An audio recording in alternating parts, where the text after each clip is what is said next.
Pangalan nyo? Sa visa ng kasal, ay tinatanggap kita bilang aking asawa. At nanunumpa na magiging tapat sa'yo at hindi kita pagkataksilan.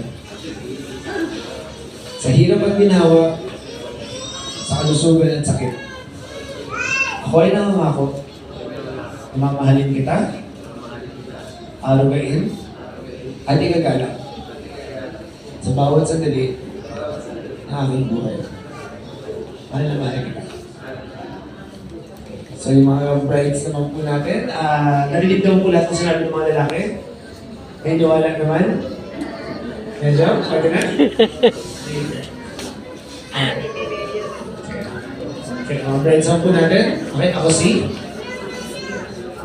Pangalan nyo? So, di sa kasal, ay tinatanggap kita bilang aking asawa. Laksan mo. Hindi ko po siya. At nanunumpa na magiging tapat sa'yo sa hirap at ginawa, sa kalusugan at sakit. Okay lang ako na magiging ako na magiging na mamahalin kita, arugain, pangangalagaan ko, ngayon paramalan, at ikagalang kita. Bawat sandali, aking buka. Mahalin kita. Okay, sige, so, puno-puno po kayo. Unahin na po natin si Kerchok at si Ate. Kaya po muna. Sir, so ano lang po yan? Kung meron lang kung wala kayo naka-ready, ano lang yan? Kung may pasalamat kayo, may pangako pa kayo, may gusto pa kayo sabihin.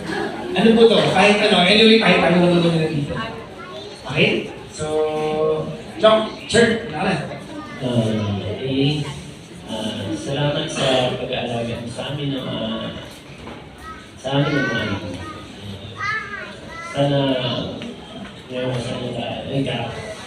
ngayong kasal tayo, pagbutihan mo pa. Galingan mo. Pag-aalaga sa amin. Galingan.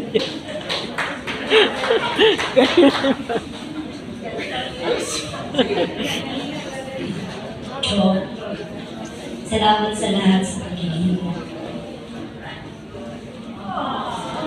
Paniniwala mo sa amin. Pangako ko sa iyo. Hindi tayo iwanan doon sa amin. Hindi. Mahal naman.